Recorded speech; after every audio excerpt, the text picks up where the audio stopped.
Précédé par des majorettes, un cortège parcourait la ville, proclamant son détachement de tout ce qui était américain. C'était l'année dernière, à La Havane. On se préparait à célébrer dans l'ordre le 1er janvier, qui est le 1er janvier, le 2 janvier, qui est l'anniversaire de la Révolution, et le jour des rois, qui est Noël, le vrai Noël, le jour des cadeaux, où l'on offre aux enfants des bébés chiens qui grandiront, des bébés lapins qui grandiront, des perruches baptisées poissons, des ours et des poupées, et aussi des bébés mitraillettes qui grandiront.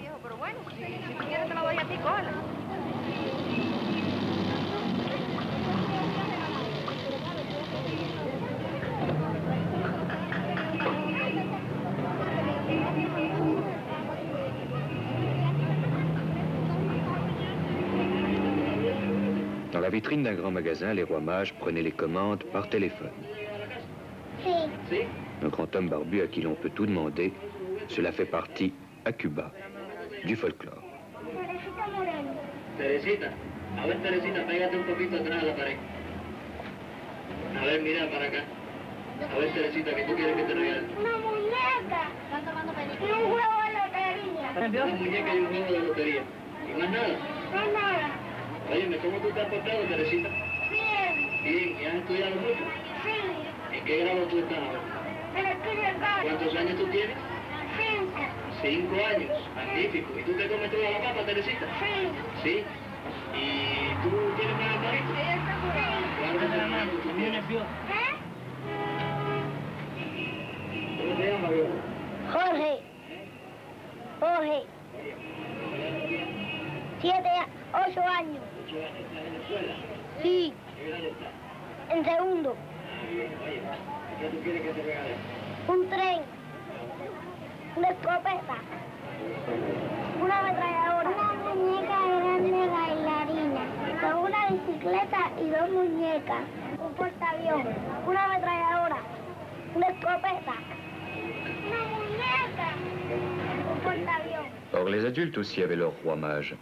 Sur l'immeuble de la télévision, Fidel Castro, Che Guevara et Juan Almeida apportaient au peuple cubain les 3 présents de la Révolution. L'industrialisation, la réforme agraire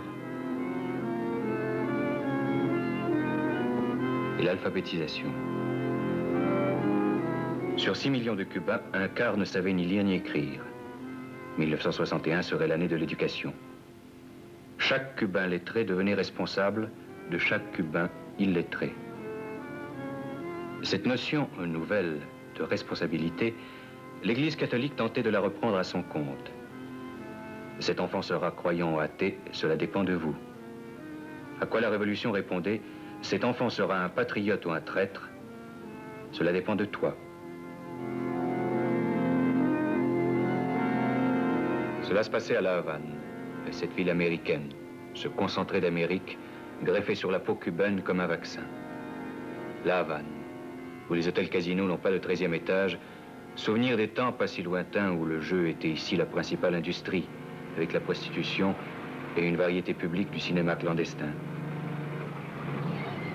Mais dans ce décor new-yorkais, il y a une façon cubaine de régler la circulation. Il y a une façon cubaine de regarder dans l'objectif, d'être curieux, d'être coquette, d'être patriote. C'était le jour de l'an, la semaine des rois, l'année de l'éducation, la fête. C'était aussi le temps des bombes.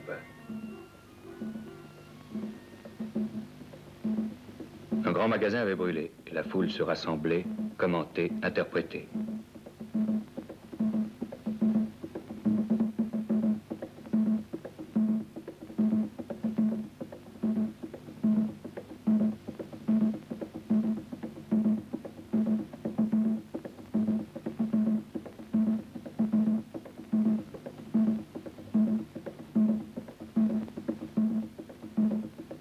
Des panneaux apparaissaient, demandant pour les traîtres le paredón. Et pas le pardon, mais le poteau. Cependant, le grand creuset des passions, c'était encore le baseball.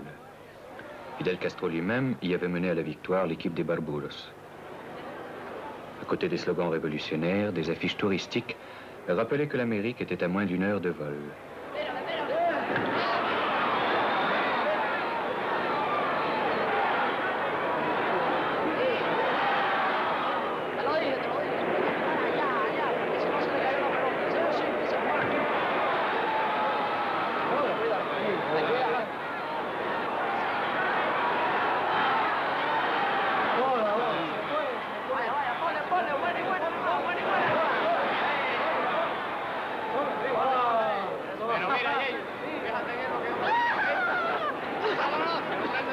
Cette foule était menacée, et elle le savait, de l'intérieur, de l'extérieur. Il y avait les bombes, les maquis contre-révolutionnaires, des avions de nationalité inconnue ayant volé moins d'1 heure, apparaissaient, frappaient, disparaissaient. Qui défendrait cette foule en cas d'attaque? Elle-même.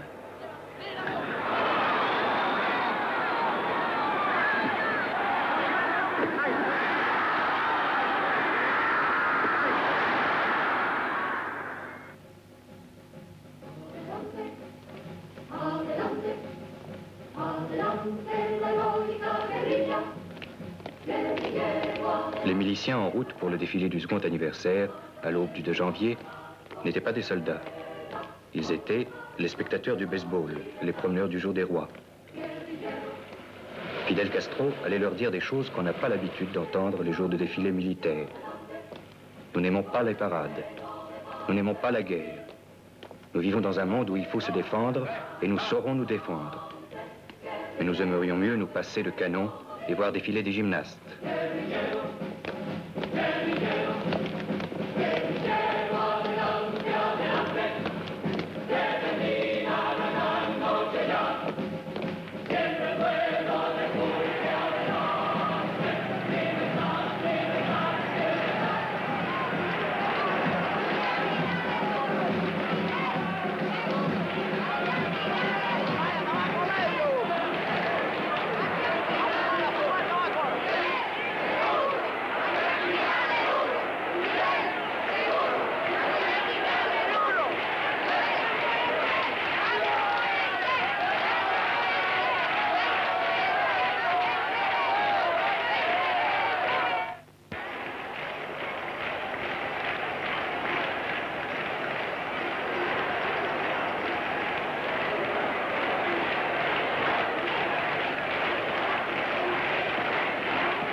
Des grandes démonstrations populaires à La Havane, on a dit que c'était la place rouge à Broadway.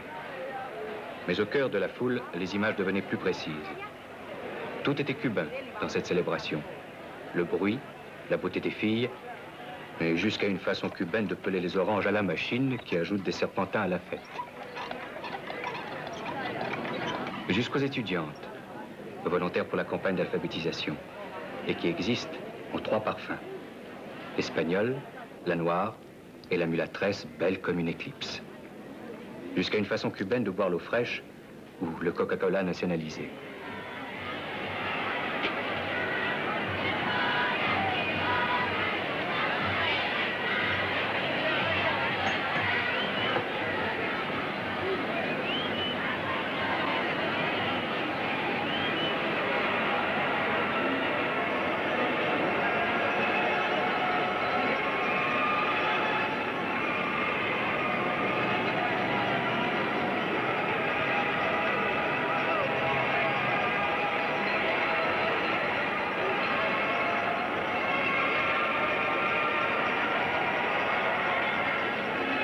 Ce que chantaient les haut-parleurs le 2 janvier, c'était une histoire assez proche.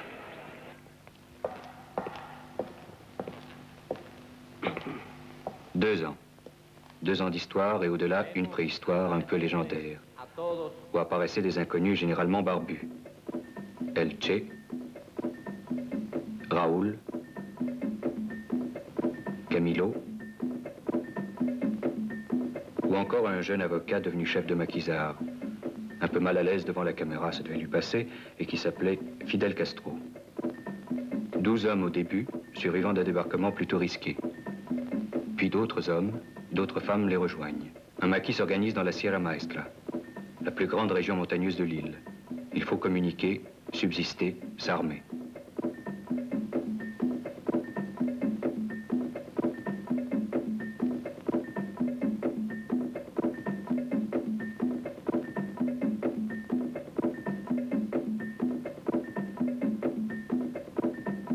Les villageois aident les maquisards. La population connaît leurs journaux et leurs tracts. Entre les accrochages et les coups de main, un contact s'établit avec la masse paysanne la plus pauvre de l'île qui contribue à dégager le sens du combat. D'abord, abattre une dictature. Ensuite, construire une société nouvelle. Et si tout le monde finit par être d'accord sur le premier point, le second est lourd de problèmes pour l'avenir. Pendant l'hiver 1958, sur la télévision qu'ils ont construit eux-mêmes, les combattants de la Sierra voient se disloquer la défense ennemie. Le dictateur Batista, pour sauver sa sortie, a préparé un gouvernement de transition qui ne gouvernera jamais. Les derniers sursauts du régime le plus corrompu de l'histoire cubaine se mêlent aux actualités sportives. Les grands bouleversements sont proches. Mais pour le reste du monde, et particulièrement pour les Américains, il est plus commode de ressusciter les mythes. Fidel Castro, c'est Robin des Bois.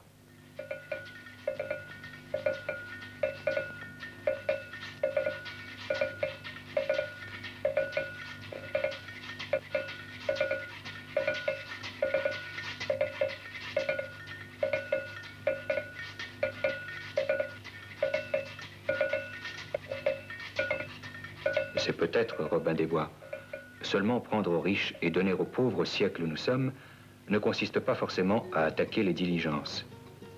Et lorsque Robin des Bois a lu Marx, lorsque dans ces montagnes il prépare les lois et les réformes de la future République, une partie du monde commence à s'apercevoir avec douleur qu'elle est en retard aussi d'un Robin des Bois. Y el pueblo después de un año repite, gracias Fidel. Y el pueblo después de un año repite, gracias Fidel.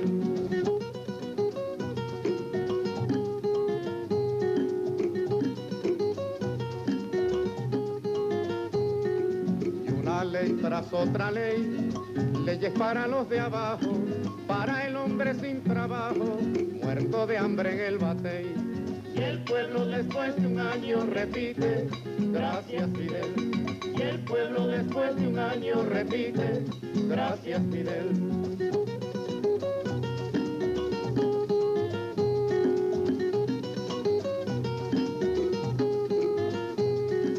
Ainsi meurent les légendes. Le mythe de Robin des Bois vole en éclats. À sa place, une révolution.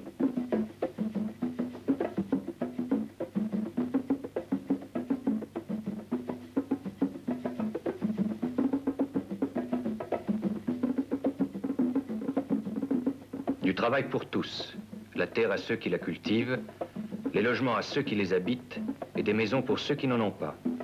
Quoi de plus évident? La révolution, c'est faire justement que ce qui est évident devienne vrai. Un pas que les meilleurs esprits ont quelquefois du mal à franchir. Un seul exemple. Il a fallu la révolution pour que sur une île qui possède 3500 km de côte apparaissent les premières plages populaires.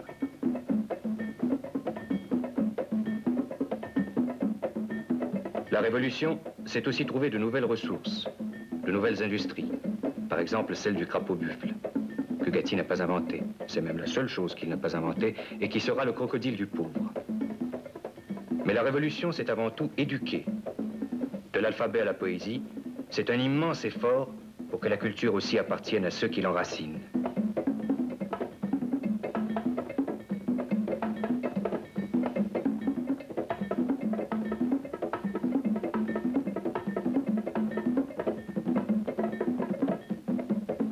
À l'étranger, bien entendu, ce ne sont pas les aspects culturels de la Révolution qui sont le mieux compris et présentés. Pourtant, aux États-Unis même, parmi les clameurs d'effroi et de scandale, des hommes élèvent la voix, invitant leurs compatriotes à un sérieux examen de conscience. Mais l'information a ses exigences. Première page pour les exécutions, entrefilée ou néant pour les réformes. Tout le monde verra à la télévision la mort d'un capitaine de Batista. Mais la refonte du régime des prisons avec ses vacances sur parole et ses étranges compétitions entre prisonniers et gardiens, ce rétablissement de l'égalité sportive dans l'univers du châtiment, personne n'en parlera.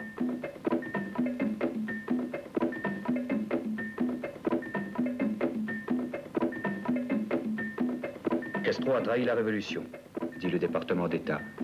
Et l'on sait de reste avec quel soin jaloux le département d'État veille à la pureté des révolutions. En fait, on hésite à croire que c'est le seul souci des avatars de la démocratie à Cuba qui bouleverse à ce point les États-Unis. Il doit y avoir autre chose. Para la leche queda la vaca que se la tome el ternero.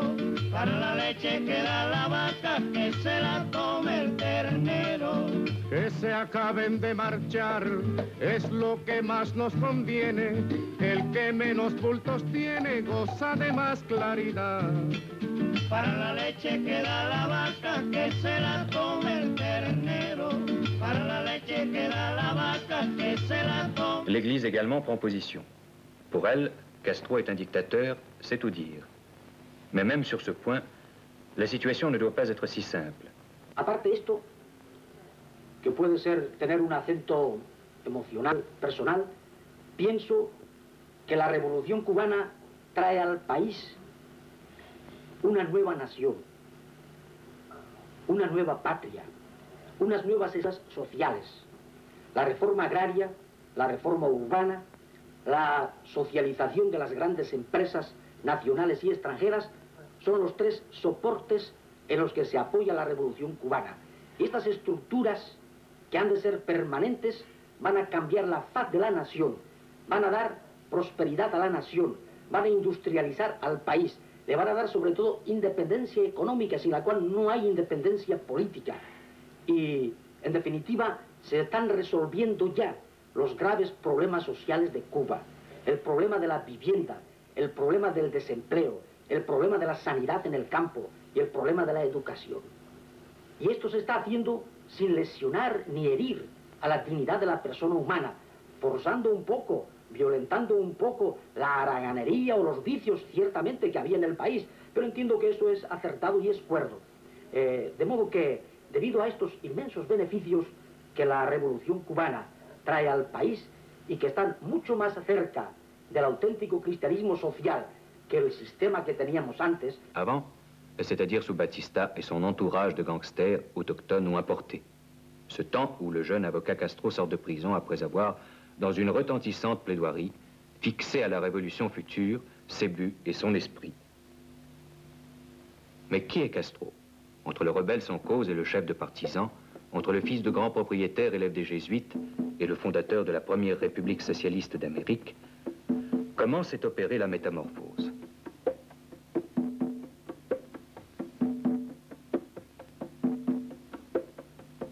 Tout le monde a sa petite idée sur Castro. Tout le monde l'étiquette et l'explique. Mais puisque tout le monde est capable de répondre à sa place, peut-être lui-même. Bueno, yo creo que esa es una pregunta difícil de contestar. En mi opinión, pues yo era un joven y un niño igual que todos los demás. Es muy difícil de considerar qué factores son los que lo puedan haber convertido a uno en revolucionario. Yo creo que en primer lugar un poco de vocación política. Cuestiones también del carácter de cada cual, carácter algo rebelde,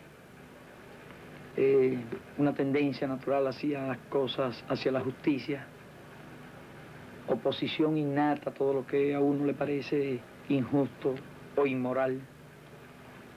Esas son partes del carácter que constituyen la vocación. Pero además, ni los revolucionarios ni las revoluciones dependen de ellos mismos. Es decir, las revoluciones ni los revolucionarios dependen de los individuos. Tanto los revolucionarios como las revoluciones dependen del ambiente. No puede haber revolucionario sin ambiente de injusticia, sin condiciones reales que permitan que alguien con vocación política, vocación revolucionaria, se haga revolucionario. Ni puede haber revoluciones fuera de tiempo. ¿Cuántos Marats y cuántos Dantones y cuántos Robespierre habrán nacido en Francia desde que Francia existe? Y sin embargo, solo un Marat, solo un Danton, solo un Robespierre devienen en revolucionarios. ¿Cuándo? Cuando la monarquía feudal estaba ya en decadencia, al borde de su desaparición. Cuando la sociedad francesa ya llevaba en su seno las condiciones de una sociedad nueva, de un mundo nuevo. Y así también en Cuba los factores que me hicieron a mí revolucionario, que hicieron a tantos compañeros míos revolucionarios, que hicieron revolucionario al pueblo y que dieron lugar a una revolución, estaban en la sociedad en que vivíamos nosotros. La société dans laquelle il vivait. Les révolutionnaires l'avaient affronté dès le maquis, lorsqu'ils ouvraient les premières écoles paysannes. Il suffisait de quitter ces fausses villes américaines pour découvrir la réalité de Cuba, celle des pays sous-développés, avec ces chiffres qui disent tout. 1,5 million d'analphabètes, 500 000 chômeurs, 30% des terres aux mains de 1% des propriétaires. Des conditions de vie, de logement, d'hygiène, au-dessous du descriptible.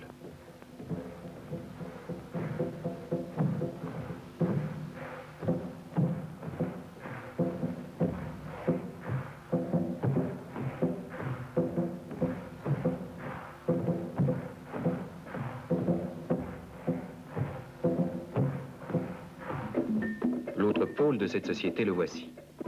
Des palais, des jardins interminables, où les milliardaires de l'époque développaient leur faste de Borgias incultes. Si la connaissance de la nature humaine pouvait nous expliquer qu'ils fussent dingues, qu'ils fussent égoïstes, cyniques, indifférents ou aveugles, il y a une chose que nous avons toujours eu du mal à comprendre. C'était qu'ils fussent chrétiens.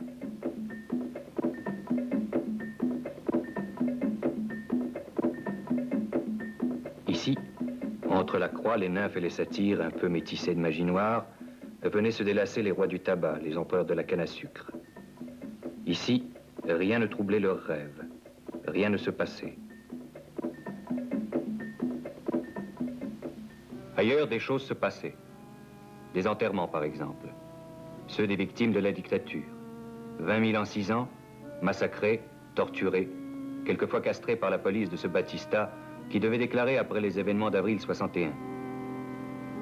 Je souhaite à Cuba un régime fondé sur les principes de la religion chrétienne et de la justice que nous avons donnés au peuple en 1940.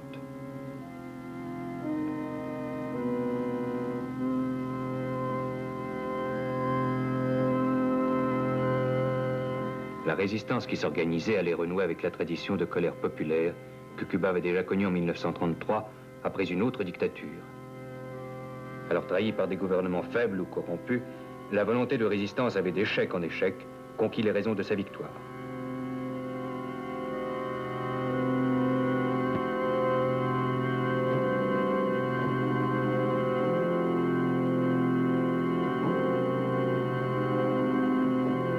La presse clandestine informait, éduquait, dénonçait les crimes, nommait les criminels.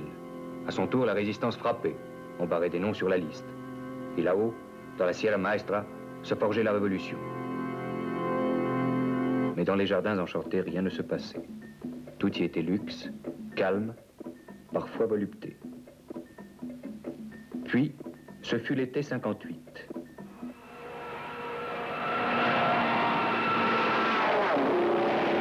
Une course tragique à laquelle Fangio n'avait pas participé. Kidnappé par les barbus qui cherchaient à faire parler d'eux. 6 mois plus tard, il n'avait plus besoin de chercher.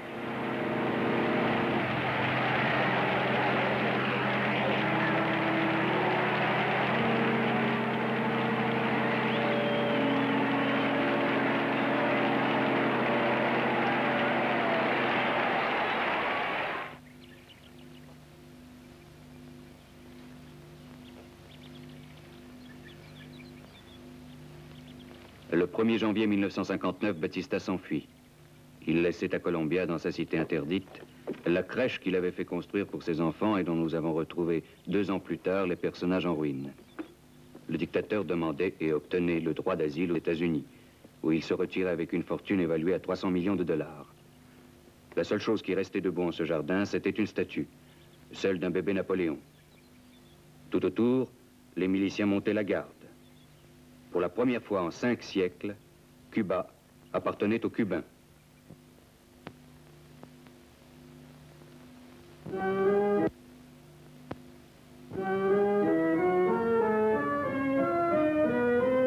Bueno, no es que nosotros deseáramos irnos del poder después de la victoria. Nosotros expresábamos que no estábamos movidos en esa lucha por ambiciones de tipo personal, que lo que importaba es que ese programa se llevara a cabo. Ese era el sentido que tenía. Incluso podemos confesar que en algún momento nos hicimos la ilusión de que podía ser posible eso. Quiere decirse que en cierto momento hemos sido un poco utópicos.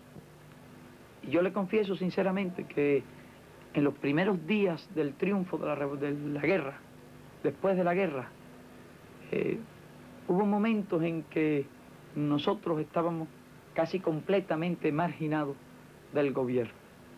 No teníamos absolutamente nada que ver con las decisiones que se tomaban en el Consejo de Ministros. Y creíamos, como si fuese la cosa más lógica del mundo, que quienes tenían en ese momento la principal responsabilidad realizaran una serie de medidas que eran elementales, que el pueblo esperaba y que a nosotros nos parecía que era como el ABC de toda revolución. Transcurrieron varias semanas y sin embargo no había sido aprobada una sola de esas medidas.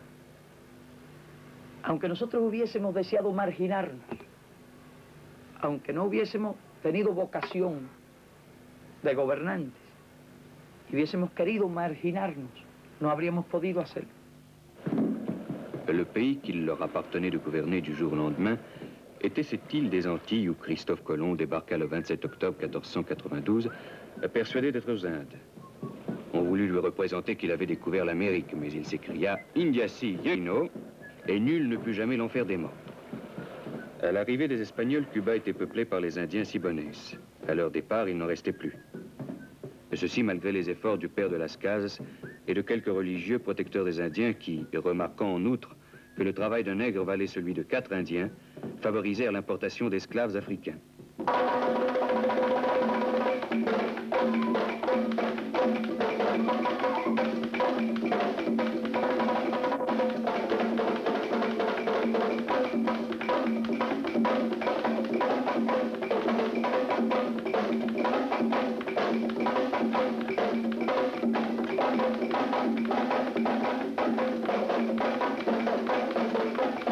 Mais Cuba était possession espagnole.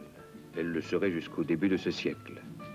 Cependant, le dictionnaire universel de M. Bouillet nous avertissait que cette possession est appelée à suivre le sort des autres colonies espagnoles et à être absorbée par les États-Unis, qui la convoitent depuis longtemps. Cette convoitise au soleil de notre siècle libéral deviendrait une influence et aussi un monopole. Que les États-Unis suspendent leurs exportations et l'on verrait à quel point la vie cubaine en était dépendante, techniquement et commercialement. Conséquence, terrain de jeu et chasse gardée en 58, Cuba était le bastion de l'anti-américanisme en 60.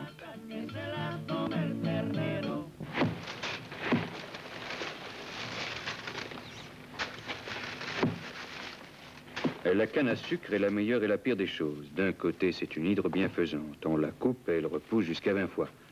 Pour assurer la récolte de ce défi, le gouvernement au complet, y compris le président de la République d'Orticos et le ministre des Affaires étrangères Raoul Roa, donnait l'exemple d'une mobilisation civile où les citadins firent preuve d'une saine émulation à défaut de technique.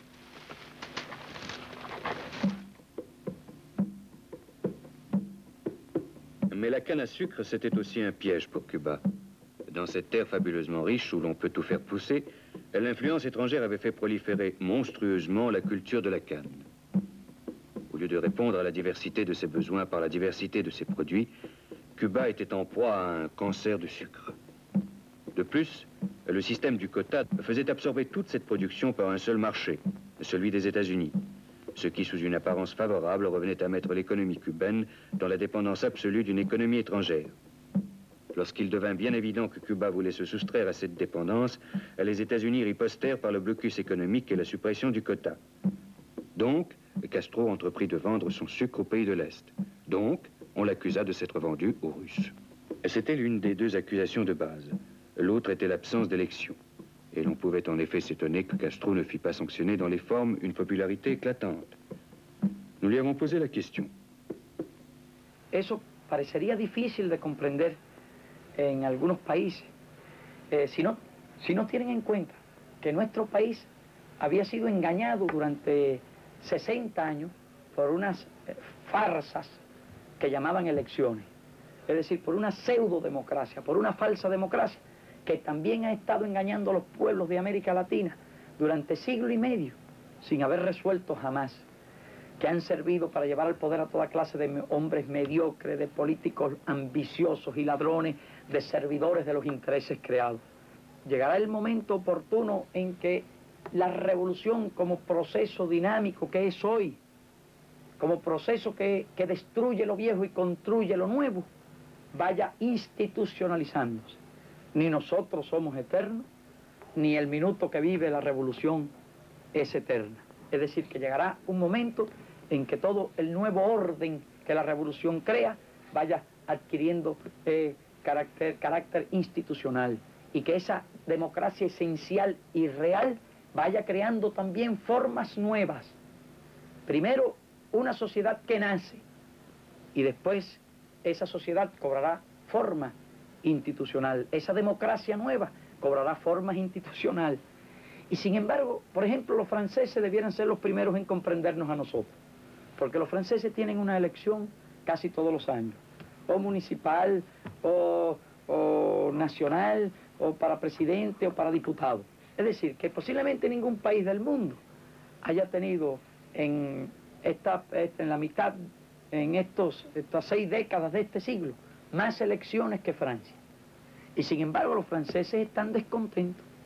Los franceses pueden comprender perfectamente que las facciones políticas, el electoralismo, no han resuelto ningún problema fundamental de Francia.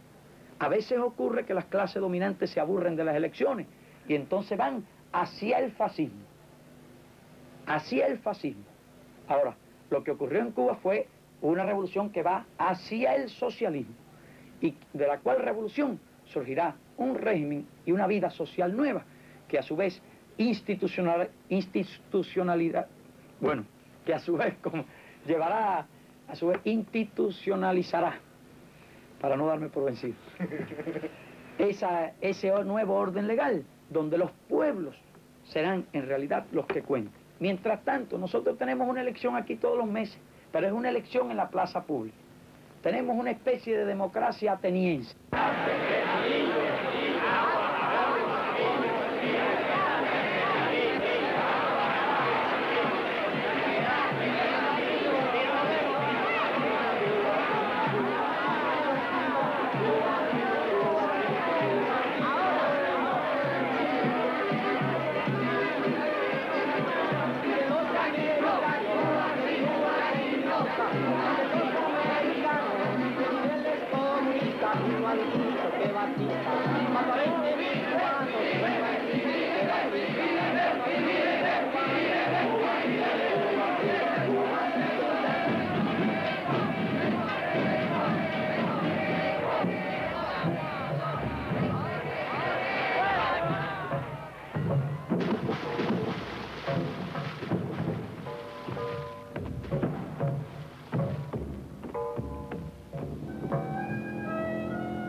Mais la révolution, ce n'était pas seulement des foules.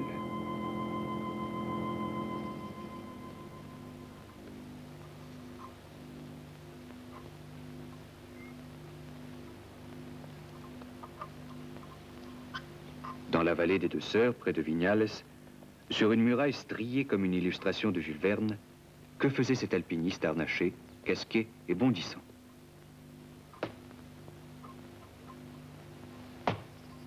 Il faisait de la peinture. Un jour, un peintre avait décidé qu'un flanc de montagne, ça ferait un beau support de fresque pour le peuple. On lui avait dit, voilà une montagne, pas trop passante pour l'expérience. Depuis, et par alpinistes interposés, il peignait sa montagne. Un poquito más para arriba, un punto más a la derecha, un poquito más. Pero te digo que un poquito más a la derecha, un poco más para arriba. Ahí está. Yo creo que un poquito más a la derecha. Nous n'attendions pas spécialement Baudelaire au milieu de la révolution cubaine, mais parce que tout est possible à Cuba. Il nous a été donné de voir un paysan de Pinar del Rio, harnaché et casqué comme pour un assaut, faire sous nos yeux l'ascension d'une jeune géante.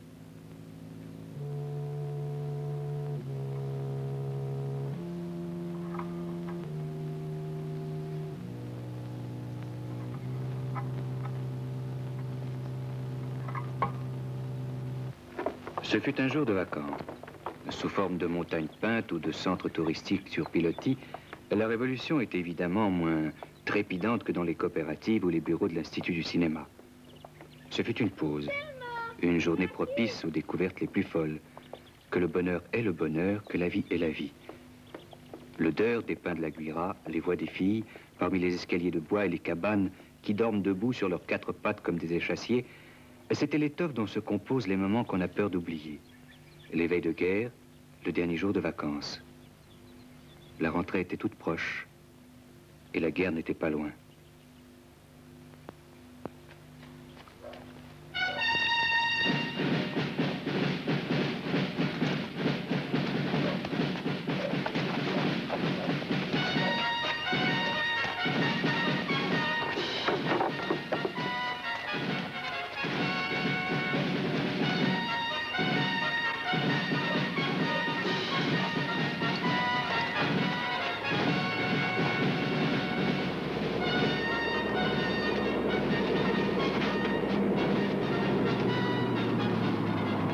Alerte, attentat, incendie des champs de canne.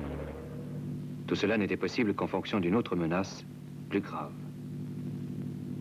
Pour le 2e anniversaire de la Révolution, Fidel Castro proclama la mobilisation des milices. Sur les côtes, parmi les vieux canons espagnols, commença une longue veille.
C'est en pleine mobilisation, dans l'atmosphère tendue des grandes vigilances, que le hasard allait nous donner une clé pour comprendre Cuba. Nous étions à un carrefour, attendant le passage d'un orchestre d'enfants que nous voulions filmer.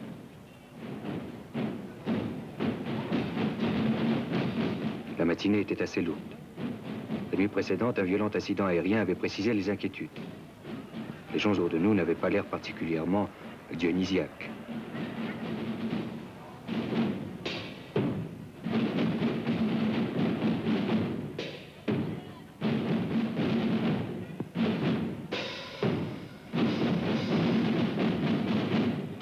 Au premier changement de rythme, nous n'avons rien remarqué. Sinon, quelques spectateurs vaudous.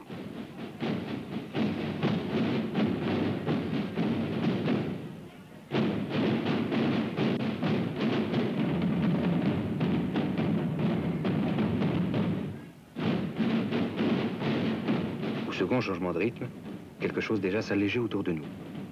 Et soudain,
Telle était la Havane en 1961.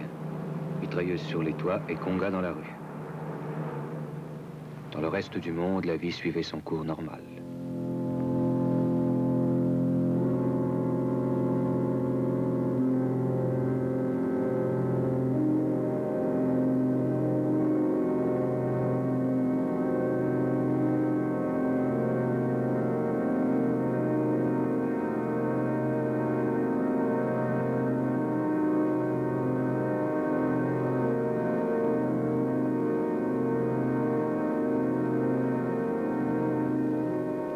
De quoi parlait-on dans le monde à cette époque? De gens, de pays, d'animaux fabuleux. De l'Algérie, de la France, de l'Amérique, de l'espace, du temps, du Congo.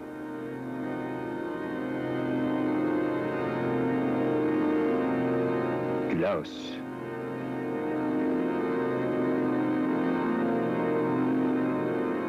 L'Afrique.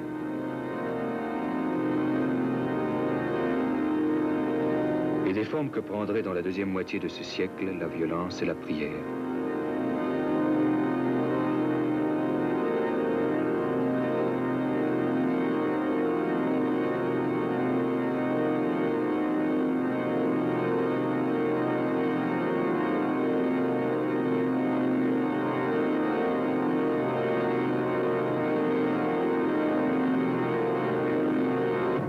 On écrivait aussi l'Apocalypse.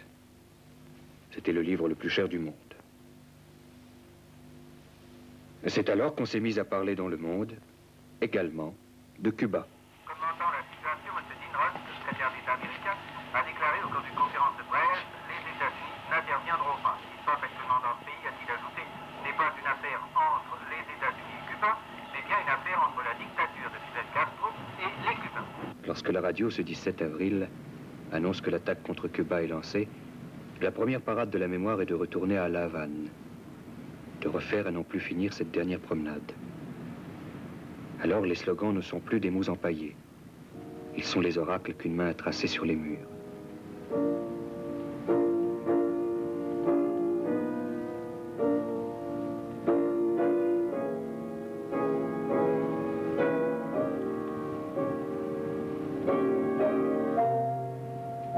Dans la Havane de l'Est, les chantiers de la Pastorite, qui donneront un logement à 4000 familles. Le fonds de logement est alimenté par les billets de loterie. Avant, le produit de la loterie allait dans les poches de Batista. D'une loterie à l'autre, il n'y a pas seulement le passage de l'escroquerie à l'honnêteté.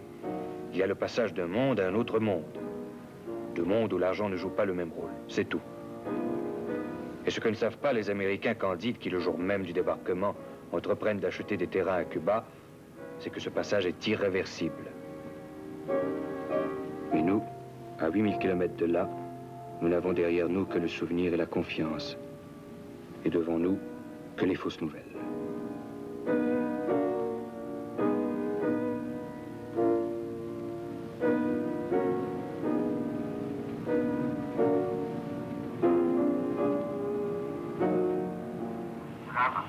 Fidel Castro a annoncé, nous citons, que les envahisseurs avaient débarqué par la voie des airs et par mer dans la province méridionale de Las Villas à Cuba.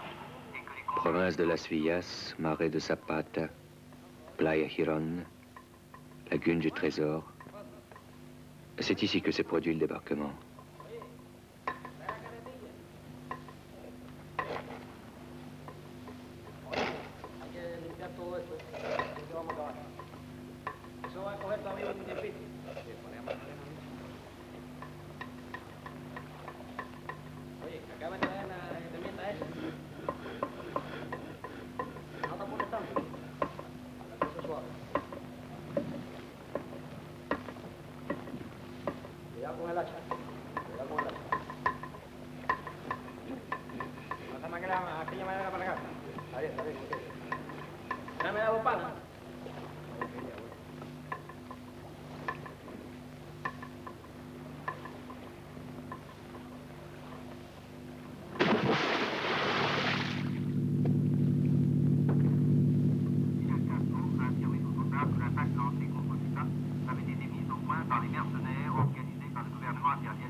Nous vous disions que, selon des informations non confirmées, des combats de Russes se déroulaient à La Havane. À l'instant, Rafael García Navarro, ancien membre du Front démocratique révolutionnaire opposé à Fidel Castro, vient de faire savoir à l'agence AFP que la ville de Santiago de Cuba se serait rangée aux côtés des envahisseurs. Commentant la situation, M. Dean Rusk, secrétaire d'État américain, a déclaré au cours d'une conférence de presse, les États-Unis n'interviendront pas. Ce qui se passe actuellement dans ce pays, a-t-il ajouté, n'est pas une affaire entre les États-Unis et Cuba, mais bien une affaire entre la dictature de Fidel Castro et les Cubains. M. Dean Rusk a fait remarquer ensuite que les événements de Cuba n'avaient pas pris leur départ sur le territoire des États-Unis, mais que les États-Unis n'en éprouvaient pas moins de la sympathie envers, nous citons, tous ceux qui combattent la tyrannie. Il vient de proclamer l'état d'urgence à l'échelle nationale. Le communiqué officiel vient d'être diffusé par radio de La Havane. Fidel Castro a annoncé, nous citons, que les envahisseurs avaient débarqué par la voie des airs et par mer dans la province méridionale de Las Villas à Cuba, et que les combats avaient été engagés entre les forces gouvernementales.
Le 20 avril 1961, le monde apprit que l'attaque contre Cuba avait échoué.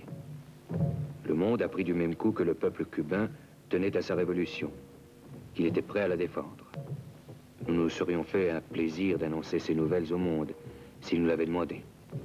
Mais il semble bien que ce monde ne croit toujours que les témoins qui se font égorger, et qu'au besoin, il est prêt à les égorger pour les croire.